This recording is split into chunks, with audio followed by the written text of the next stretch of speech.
Masih bersama kami di Apa Kabar Indonesia Pagi, pemirsa. Saya mau kembali ke Bu Reni. Bu Reni, kalau bicara mengenai asesmen yang dilakukan Bu Reni dan juga tim dengan metode yang ada, bagaimana juga melakukan asesmen terhadap level kuasa, Bu? Karena ini juga yang sering kemudian muncul di persidangan mengenai relasi kuasa, siapa memerintahkan untuk apa, kemudian siapa yang melakukan apa. Ya, termasuk juga merespon tadi Bang Martin sampaikan. Iya, jadi pertama yang perlu untuk dipahami bersama ya, karena ini kan dilihat oleh umum, bahwa ahli itu tampil imparsial. Artinya tidak ada pihak-pihak yang kami bela dari manapun, meskipun kami dihadirkan misalkan ya oleh JPU atau oleh jaksa, itu bukan berarti kami harus membela salah satu pihaknya, termasuk pihak yang memanggil. Jadi kami imparsial. Kalaupun kemudian ada data-data yang kami hasilkan, nah kemudian adalah hukum inilah aparat penegak hukum yang kemudian menggunakan data-data tersebut untuk kepentingan penegakan keadilan. Jadi saya sepakat juga ya tadi dengan kuasa hukum Pak Joshua almarhum bahwa data ini perlu untuk diolah dan diputuskan oleh aparat penegak hukum begitu. Nah, kemudian juga tentang pengambilan data, betul kami mengambil dari sejak kami juga dibohongi, tapi kami ambil data wawancara memang tidak hanya satu kali. Dibohongi atau tidak dibohongi, kami ambil datanya tidak hanya satu kali untuk wawancara, sehingga pada waktu itu kami bisa pilahkan mana data yang bohong dan kemudian mana data yang setelah itu direvisi. Kecuali kepada Richard Eliezer ya, kami memang bertemunya setelah kebohongan itu sudah dibongkar seperti itu. Jadi kalau misalkan kita bandingkan dengan poligraf, saya rasa itu berdiri sendiri-sendiri. Kami punya metodenya sendiri ya di dalam pengambilan data atau melakukan assessment itu sendiri. Nah, lalu tentang Siri Napace, betul bahwa kami mendapatkan data bahwa Pak Ferdi Sambo itu bukan orang Bugis Makassar tapi orang Toraja Palopo ya yang lahir di Baru dan lama di Makassar.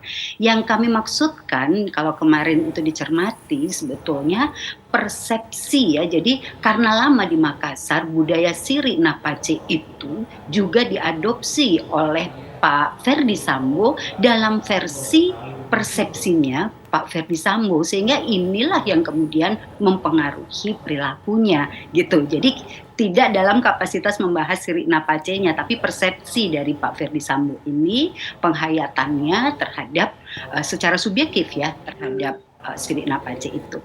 Mungkin seperti itu, Pak. Nah, kalau tentang yang terakhir tadi yang ditanyakan apa yang mengenai kuasa, Bu, bagaimana kemudian asesmen atau metode dilakukan untuk bisa menilai seseorang memiliki kuasa sampai sejauh apa sehingga dia mengambil peran dalam kasus pembunuhan ini, Bu Reni? Ya, kita melihat bahwa relasi kuasa secara konsep, secara teori dari psikologi ya, relasi kuasa itu beragam. Ada relasi kuasa di dalam struktur sosial, ada relasi kuasa di dalam struktur gender, dan ada relasi kuasa dalam bentuk psikologis, begitu. Nah, kalau kita melihat apa yang terjadi dan relasi apa yang terjadi pada almarhum Joshua dengan Ibu PC, Pak Ferdi Sambo, itu adalah relasi kuasa di dalam lingkup sosial. Status sosial jelas bahwa ada dominasi ya, ada yang inferior, ada yang lebih dominan. Dalam hal ini tentunya yang pangkatnya lebih tinggi, posisi status sosialnya lebih tinggi, lebih dominan dalam relasi sosialnya, relasi kuasanya. Nah, di dalam struktur gender pada saat ini adalah relasi laki-laki perempuan, ini bisa berubah ya keadaannya. Nah, tergantung pada bagaimana situasi dan kondisi yang ada pada saat itu. Jadi mengukur relasi kuasa tentunya tidak hanya secara harafiah seperti itu, Mbak. Dan itu ada terindikasi juga pada Richard Eliezer, Bu? Yang mana, Mbak? Saya keputus-putus terdengarnya, maaf. Mengenai relasi kuasa ini terlihat juga dari diri Richard Eliezer, Bu Reni? Ya, dari semuanya relasi kuasa itu ada. Jadi seperti Richard Eliezer dia jelas berhadapan dengan Pak Ferdi Sambo, posisinya ya lebih inferior ya. Namun sekali lagi semua perilaku seseorang itu akan kembali didasari oleh karakter kepribadiannya. Begitu. Bu Reni. Jadi ini makanya berbeda sama-sama pada Ricky dan Richard ya, pada Pak Ricky dan Pak Richard dengan Pak Sambo relasinya tuh relasi kuasa. Yang lebih berkuasa adalah Bapak Ferdi Sambo, tetapi karena ada kepribadian yang berbeda, maka ada keputusan perilaku yang juga berbeda. Baik ya, saya mau ke Mas Heri terlebih dahulu. Mas Heri, Anda juga pernah menjadi saksi ahli di persidangan juga. Melihat tadi apa yang disampaikan oleh Bu Reni, Anda sempat beri catatan juga di awal mengenai metode terkait juga pengambilan data, karena ini diambil sejak awal, di mana kemudian diindikasi ada kebohongan hingga saat ini. Apa respon Anda? Iya, terkait periodisasi ya, dalam hal mengambil data tadi itu kan penting ya. Tadi saya belum ada ketegasan tadi sepertinya, entah di ruang sidang, entah yang disampaikan Bu Reni tadi, apa saya yang terlewat, saya ingin memastikan saja. Berarti itu yang diambil datanya itu setelah kebohongan itu terungkap, dinyatakan bohong, atau setelahnya? Kalau setelahnya berarti ya berbeda lagi ya. Kita coba tanyakan kalau begitu, Bu Reni, jadi pengambilan data yang dipakai untuk dinyatakan di persidangan ini data yang mana, Bu? Semua, mulai dari kita dibohongi, jadi orang yang pernah berbohong itu kan punya kecenderungan untuk menutupi kebohongannya lagi dan mungkin berbohong lagi. Jadi timeline dari awal hingga fase kita mendapatkan keterangan yang ternyata sebelumnya itu bohong, lalu memberikan keterangan yang berikutnya yang kemudian diperbaiki, kita melihat pada konsistensinya. Jadi wawancara ini tidak berdiri sendiri sebagai satu metode. Silakan Mas Heri. Ya berarti fix di sini mix ya. Jadi sebelum kebohongan itu dan sesudah. Nah ini yang menurut saya agak sulit untuk kemudian bisa diambil kesimpulan akhirnya. Justru begitu? Ya, kalau menurut saya pribadi, seorang peneliti ataupun orang yang melakukan penelitian mendalam itu nggak bisa hanya mencantumkan pada satu poin, dua poin tadi dijadikan satu begitu ya. Tapi harus ada, ini difokuskan dulu, diputus dulu, periode yang sebelumnya berarti nggak bisa dipakai, baru setelahnya. Jadi harus ada pemilihan mana yang menurut saya lebih tepat begitu.